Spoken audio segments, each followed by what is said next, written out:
The queens enter the workroom, once again congratulating Marina on their second win. Brandy smiles at everyone and says that she's so glad that she's with the top 5 of the season, and makes a point to ignore Icy when she walks in. Icy glares at Brandy and tells her that she's lucky there aren't any more drinks in the workroom anymore. It's a new day in the workroom, but we're still up to the same old stuff. Icy being a nightmare, Betty sulking in the corner, and Amy somehow managed to trip over something when we weren't paying attention. I think she's just hoping she can finish the competition without a concussion at this point.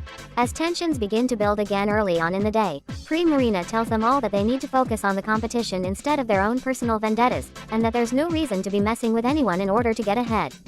Icy tells them that she's just doing what it takes to get to the end, to which Marina claps back, "So you're not good enough to make it without sabotage?" All of the other queens are shocked by the shade, and Icy's face turns red as she tries to hide her seething rage. Someone has been mighty confident in herself lately, so it feels extremely vindicating to cut them back down to size. We're all competing for the same crown, and this isn't the show you think it is, babes. Filming for Toontown gladiators are down the hall, love. The TV turns on, and Icy seems to be even more upset when she realizes she isn't going to be getting the last laugh this time. Here's the sitch, queens. You've all got different styles of makeup, and different ways to put it on, but I want to see just how good your muscle memory is. For this week's mini challenge, I want to see just how well you're able to apply a quick drag face without any mirrors. You'll have 15 minutes to recreate your makeup from memory. Your time starts now. I'm mortified over how my makeup looked during the mini challenge. I probably would have done better if I had just smeared my eyeshadow over my face and called it a day. Oh my god. Why did I put eyeliner on my teeth? What was I thinking? Sackboy wins the mini challenge. Fantabulous! Another commendation for my participation in these fun activities. I do hope that I can do that again tomorrow, and the day after that, and the next day, and then we. For this week's Maxi challenge, you'll be sharing the love and making over new members of the Bratz Pack drag house into your drag partners. We'll be judging you on how well you look together, as well as your overall ability to transform your partners into drag stars. On the runway, category is Life Imitates Art. Outfits inspired by famous works of art. You and your partner will both have to take inspiration from any piece of art you prefer, but remember that resemblance to each other and your art reference is key. Good luck, and don't fuck it up. I was hoping that it was going to be another acting challenge, or maybe a roast, but it's another fashion-oriented challenge. I'm so worried that it's going to be the end of the line here, especially if I can't deliver on this makeover. I'm hoping for a Hail Mary this week. I'm too close to the finale to go home now. The Bratz girls first walk into the room, and Sackboy quickly looks over all of them, saying that they wish they could work with all of them as they all seem to have something unique to bring to the table. However, they eventually close their eyes, spinning around before landing on their partner, which happens to be Leora. Sackboy cheers, and the rest of the queens scramble to pick their partner. I'm sure that I can make over a queen decently, but I know that I have to do something to improve my track record. If I can't get another win here, then I'm going to be no better than blonde bimbo number 3. But I'm sure that I can think up something that'll put me ahead of the game, and throw a monkey wrench into another girl's plans while I'm at it. The pairings are as follows. Sackboy will be making over Leora. Amy will be making over Audrey. Marina will be making over Liliana. Betty will be making over Carrie. Brandy will be making over Shira. And Icy will be making over Lydia. The queens start to get to work, and Sackboy quickly asks Leora if they have any personal preference on what painting they could do. Leora shakes their head, and says that she prefers marble sculptures over most paintings. Sackboy grins, thinking that's a very creative suggestion, and says they could wear beautiful draping fabrics to look like living statues, and thinks of painting Leora's face and arms to blend into the fabric, which she excitedly agrees to. Leora's an absolute sweetheart, and she's so unique in her thought process, as well. Why do a painting when we can be living statues on the runway? I can picture it now, painting our skin grey and wearing beautiful draping gowns reminiscent of the ancients. It'll truly be a showstopper. Oh, what a genius idea. Leora, you're a real Albert Einstein. Meanwhile, Amy is working with Audrey to try and work with her on finding her personal style. All of her suggestions aren't getting a lot of positive feedback, and Amy then asks Audrey what she'd like to do for their runway. She looks at her phone, and shows her a street art mural, wondering if this suffices. Amy says that it isn't quite considered famous, but she'd much rather make her partner happy than fit the theme. I'm not completely sure that Audrey's look is going to work the way I want it to, but I'm not going to force her to do something she doesn't want. It's her moment this week, and I'm not going to make her walk away from this experience wishing it had gone better. She deserves to feel like a star in her own way, and I'll do my best to make sure she feels that way on the main stage. Elsewhere in the workroom, Marina is talking to Liliana about what they plan on doing for their Mona Lisa runways.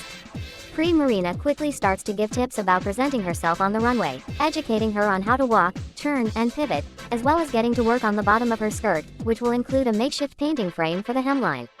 Liliana is in awe about her partner, and tells Marina that she's impressed with everything she's learning from a seasoned pro.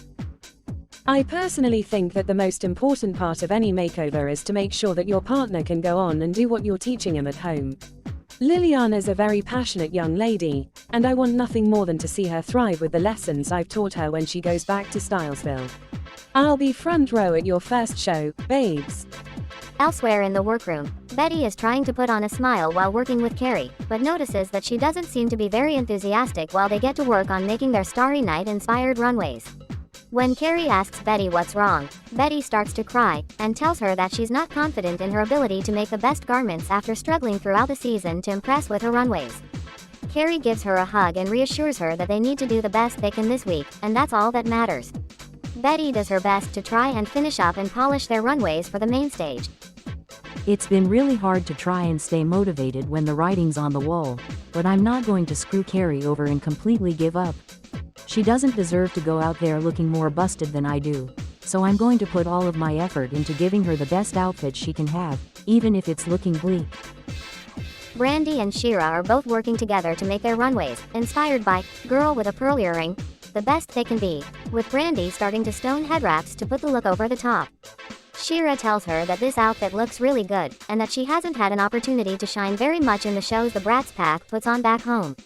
Brandy tells her that after her stint on TV, Jade and the rest of the Bratz girls should change their tune after seeing their gorge outfits, which elicits a smile from Shira.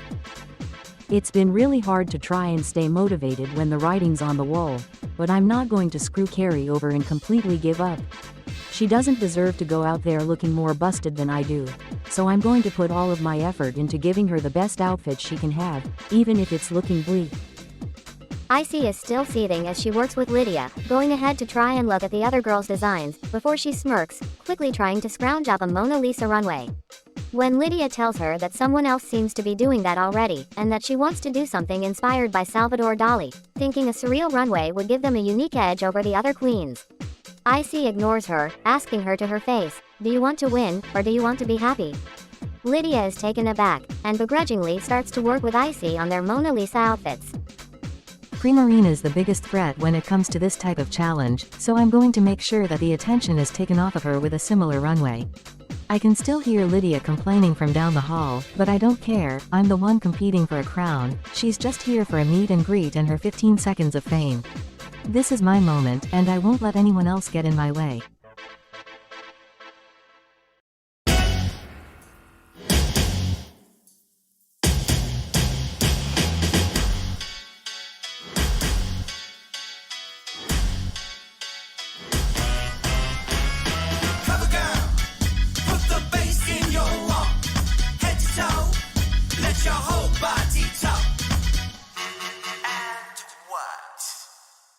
Welcome to the main stage of Drag Race Toontown.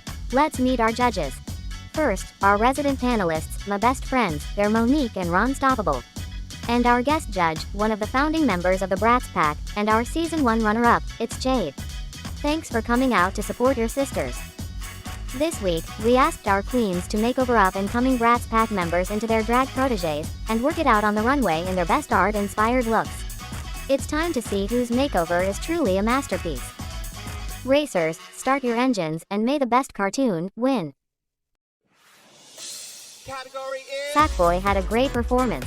Ooh, the judges were so surprised with our statuesque looks.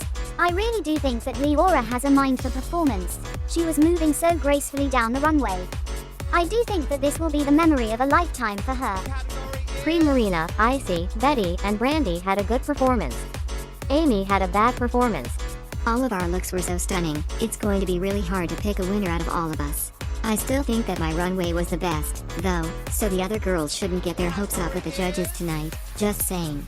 Ladies, I'm truly proud of your craftsmanship today, but I have to admit there was one more part to your performance tonight. All of your makeover partners have been giving feedback to how well you've worked together this week, which will be taken into account. Based on this feedback and your runway presentations, we've made some decisions. Pre-Marina, your Mona Lisa was definitely not a counterfeit tonight, and your makeover partner was extremely thankful for all of the pointers you gave her this week. Great job, you're safe. It pains me to see that one of my competitors feels so threatened that they try to ride on my coattails.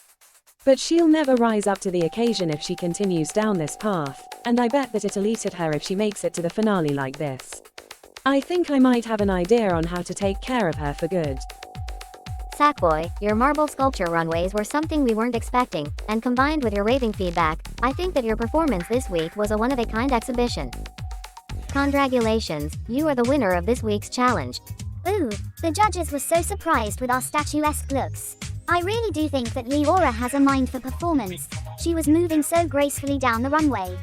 I do think that this will be the memory of a lifetime for her. I see, your Mona Lisa looks were befitting of a Renaissance woman, but your partner's feedback kept you in the Dark Ages. You're safe. I can't believe it. I was going to have this in the bag if Lydia could have kept her big overplump lips shut, but she had to go and ruin a good thing. No matter, I'm one step closer to the crown, and once I'm in the finale, there'll be no stopping me. Just need to make one final impression on those judges next week and it'll be a straight shot to the win. Amy Wong, although Audrey did appreciate your cooperation in trying to make her happy with her look, your mural runways didn't convey the message we were hoping for. I'm sorry, my dear, but you were up for elimination. Brandy Harrington. Betty Cooper. Both of you had makeovers that weren't quite ready for the Louvre, but one of your partners said that she felt you were not ready to be Toontown's next drag superstar, which worries us. Brandy Harrington. You're safe. Your partner loved working with you, but she did say that you were a bit overly confident in what you were presenting. That means that Betty Cooper, I'm sorry, my dear, but you were up for elimination. Oh snap. I didn't realize that the judges weren't feeling the fantasy the same way that I was. This could actually be a serious problem. There's no more room to hide, and if I'm going to snatch the crown like I know I can't let myself get too arrogant. It isn't over yet, and I still have to go through one more week if I want to get that crown. Two queens stand before me. Ladies, prior to tonight, you were asked to prepare a lip-sync performance to Barbie Girl by Aqua. This is your last chance to impress me and save yourself from elimination. The time has come for you to lip-sync for your life. This is so nerve-wracking being up here. I wouldn't have changed a single thing that I did this week, so this is a fair price to pay.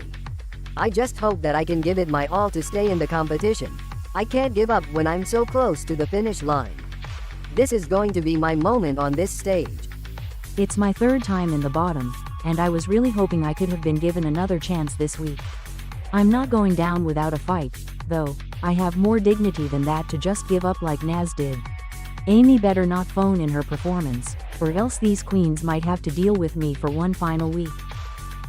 Good luck, and don't fuck it up. Betty broke a light on the main stage. Betty and Amy had a good lip sync.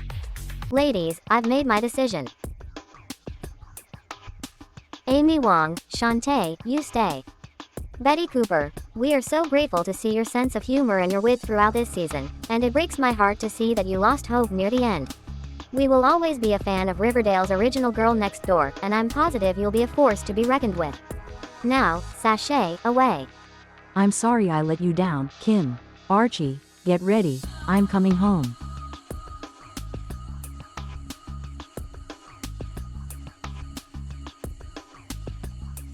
This is Untucked. The queens walk into Untucked, and most of the queens are a bit somber over Betty's elimination. Amy says that she wishes it didn't have to come to this, and that she wished she could stay too. Pre-Marina admits that she knew that Betty's heart wasn't in it anymore, and she commends her for making it this far. Icy giggles at this, which causes Brandy to glare at her again. Security steps in to separate the girls before any other confrontations can happen between them. Amy confides some more with Marina and Brandy over her worries that she might not make it to the top 4, and that she's worried Icy might pull something to screw her or one of them over yet again. Brandy looks at Icy from across the lounge and tells her that she won't let her get away with any more BS, but Marina calms her down, telling them that she has an idea on how to get rid of Icy once and for all. When the other 2 girls beg her to tell them about her idea, she shakes her head and tells them to trust the process. After saying she's got this, she goes over to congratulate Sackboy on their win and celebrate with them, leaving Brandy and Amy to speculate on what Marina has in mind. Hey, squirrel friend. When one video ends, just open up another one. It's called binge viewing. Go ahead. I support you. All of these girls looked so fabulous this week, Kim. It's going to be tough telling them all that they've been fired from the Bratz Pack. Wait, is my mic supposed to be flashing red still?